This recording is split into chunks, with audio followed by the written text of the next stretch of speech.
Hello friends, कैसे हैं आप सब। मैं Vinod Modi, BTech from BIT Sindri. आज आप लोग को रिफ्रैक्टिव के बचे हुए टॉपिक्स को डिस्कस करेंगे। यहाँ पिछले लेक्चर में हम लोग पार्ट 1 में हम लोग रिफ्रैक्टिव का डेफिनेशन जाने थे, प्रॉपर्टी जाने थे और एप्लीकेशन जाने थे। यहाँ हम लोग जानेंगे फायर क्ले ब्रिक्स का एप्लीकेशन एंड यूज, इसका क्या है, सिलिका ब्रिक्स का यूज एंड एप्लीकेशन और मेसोनरी ब्रिक्स का एप्लीकेशन जानेंगे। ये सब टॉपिक बचे हुए थे, ये यहाँ पे कवर करेंगे। और पिछले रिफ्रैक्टिव का और सेरामिक्स का हम यहाँ पे क्या करेंगे, लिंक डिस्क्रिप्शन में दे देंगे, जो नहीं देखें वो जाके देख लीजिएगा। चलिए बिना लेट किए हुए स्टार्ट करते हैं अब पढ़ना। चलिए सबसे पहले हम लोग जानेंगे फायर क्ले ब्रिक्स। तो फायर क्ले ब्रिक्स में मेन कंस्टिट्यूएंट जो होता है, सबसे ज़्यादा जो बनता है वो, ठीक है, किससे बनता है, तो अलुमिना एंड सिलिका जो होता है मेजर पोर्शन में कंटेंट किया रहता है फायर क्ले ब्रिक्स में, और स्मॉल परसेंटेज में potassium oxide, ferrous oxide, copper oxide और मैग्नीशियम ऑक्साइड, ये सब प्रेजेंट होते हैं। सिलिका मतलब सिलिकॉन ऑक्साइड, अलुमिना मतलब अल्युमिनियम ऑक्साइड, ठीक है। ये आपका फायर क्ले ब्रिक्स किससे बनता है वो बताए। अब हम लोग चलिए जानते हैं application and uses of fire clay bricks. चलिए स्टार्ट करते हैं। तो ये आप जानते होंगे पहला इसका यूज क्या है कि ब्लास्ट फर्नेस में इसको हम यूज कर सकते हैं। कहाँ, ब्लास्ट फर्नेस में या ओपन हर्थ फर्नेस में। Blast furnace, open hearth furnace सब आपको सेल, अगर आप लोग Bokaro Bhiti vocational training cell में गए या टाटा स्टील में गए तो वहाँ पे आपको blast furnace, open hearth furnace वो सब देखने को मिलेगा। It is used in stoves, crucibles, furnaces, kilns, regenerators and charging doors. ये स्टोव्स वगैरह में यूज होता है, क्रूसिबल्स वही चूल्हा वगैरह, फर्नेसेज मतलब भट्ठी, ठीक है, क्लीन्स मतलब भी भट्ठी, रिजनरेटर और चार्जिंग डोर ये सब में यूज होता है। चार्जिंग डोर तो आप चक्की मिल, आटा मिल गए होंगे, वहाँ पे देखे होंगे कि गेहूं यहाँ से डालते हैं और इससे बाद प्रोसेस करके हमको यहाँ से किधर प्रोसेस करके क्या मिलता है, आटा मिलता है या फ्लोर मिलता है ना। तो यही हो गया यहाँ, इसको हम कहते हैं गेहूं। इसी तरह मेटल को या कोई चीज़ को जो हम पुट करते हैं उसी को कहते हैं चार्जिंग डोर, जहाँ से हम पोरिंग कर रहे हैं, डाल रहे हैं कुछ, ठीक है। तो चार्जिंग डोर में भी रिफ्रैक्टिव का ये फायर क्ले ब्रिक्स का यूज होता है, ठीक है। It is use for inner lining of would fired oven, ठीक है। ये वुड फायर्ड ओवन जो होता है, लकड़ी वाला ओवन, उसमें भी इनर लाइनिंग में यूज होता है, ठीक है। ये बिल्डिंग का रेजिस्टेंस स्ट्रक्चर, फायर से बचाने के लिए बिल्डिंग में भी इसका यूज किया जाता है, ठीक।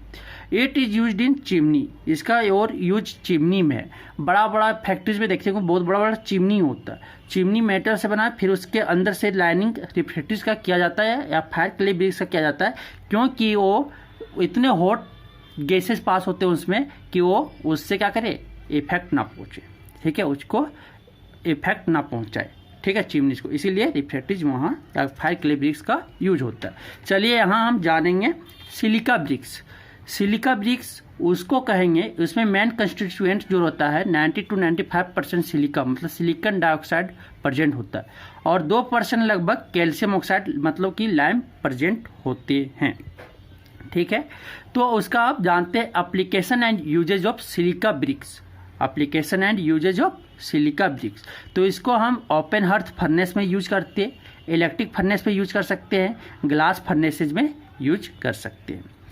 इसका दूसरा यूज कोक ओवन और गैस रिटॉर्ट सेटिंग में यूज करते हैं। ये सब आग सेल, बोकारो अगर भीटी के लिए गए, ठीक है, या टाटा स्टील में वोकेशनल ट्रेनिंग के लिए गए तो सब चीज़ ये आपको देखने को मिलेगा।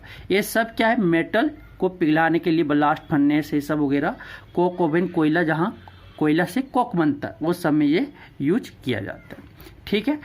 तीसरा यूज इसका, it is used in lining of acid converter. Acid converter में जहाँ पे ज़्यादा से ज़्यादा पॉइजनस गैस निकल रहा है, ठीक है, जो फैक्ट्री से, उसको कन्वर्ट करके कम पॉइजनस की गैस में कन्वर्ट करने के लिए एसिड कन्वर्टर में भी इसका यूज करते हैं, ठीक है, कि मैन समझ लीजिए कि एसिड टू एसिड कन्वर्ट करना, ठीक है, इसमें यूज होता है।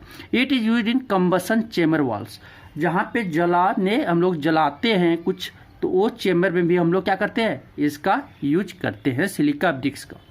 It is use in soaking furnace, ये सोकिंग वही मेटल हो गए, इंगोट वगैरह होता है, उसी समय फर्नेस में यही मेटल पिलाने का काम उसमें फर्नेस में यूज होता है। It is use in sediment room, इसका कहाँ, सेडिमेंट रूम में भी यूज किया जाता है, ठीक है। अब आता है मेसोनरी ब्रिक्स, मेसोनरी ब्रिक्स के बारे में पढ़ेंगे।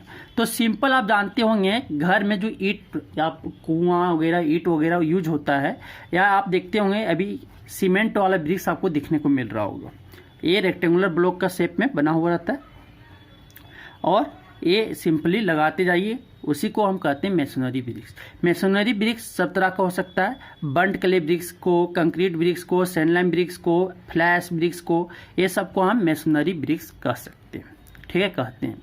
ये क्या नॉन कम्बस्टिबल प्रोडक्ट होता है, उसको बिना जलाए, मतलब आप सीमेंट लेके सीमेंट मड वाटर वगैरह या कैल्शियम लाइम को लेके तीनों को मिला के ठीक है, कंस्ट्रक्शन बना के और मिक्सचर बना के उसको हम क्या एक शेप में देके उसको हम सनलाइट में क्या करते हैं, सुखा देते हैं, ठीक है, ड्राई कर देते हैं, और उसको हम जलाते नहीं। आप सिंपल ईंट देखते हो घर में तरफ, उसको क्या किया जाता है, पहले सुखा के फिर उसको आग में पकाया जाता है, तपाया जाता है, तो ये इसमें नहीं किया जाता, और इसी कारण ये बिल्डिंग को फायर से भी बचाता है, ठीक है। अब इसका हम पढ़ेंगे application and uses of masonry BRICS.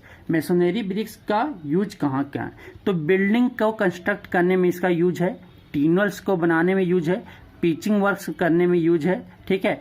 Any size of wall अगर बनाना है तो इसका यूज वहाँ पे होता है, ठीक है। Architectural purpose to give aesthetic appearance to the structure, मतलब आप घर उर बना रहे तो वहाँ पे सुंदर स्ट्रक्चर बनाने में इसका भी यूज होता है। It is use in construct floors, ये आपका फर्श बनाने में भी इसका यूज होता है, ठीक है। और इसका कंस्ट्रक्ट आर्किज और कॉर्निसेज, ये कहाँ आर्किज, अगर आर्क के जैसा बनाना हो कौन के जैसा, तो इसका भी वहाँ पे यूज होता है, मेसनरी भी इसका कंस्ट्रक्ट करने के लिए यूज कर सकते हैं। तो ये था मेसनरी ब्रिक्स के बारे में, सिलिका ब्रिक्स के बारे में जाने, और हम लोग क्या फायर क्ले ब्रिक्स के बारे में जाने। तो यहीं तक, अगर आपको समझ में नहीं आया तो आप कोई भी प्रॉब्लम है आप कमेंट करके पूछ सकते हैं, मैं बताने के लिए रेडी। तब तक आपको थैंक यू। अगले टॉपिक्स में या अगले लेक्चर में हम लोग कंपोजिट मटेरियल्स पढ़ेंगे। चलिए, थैंक यू।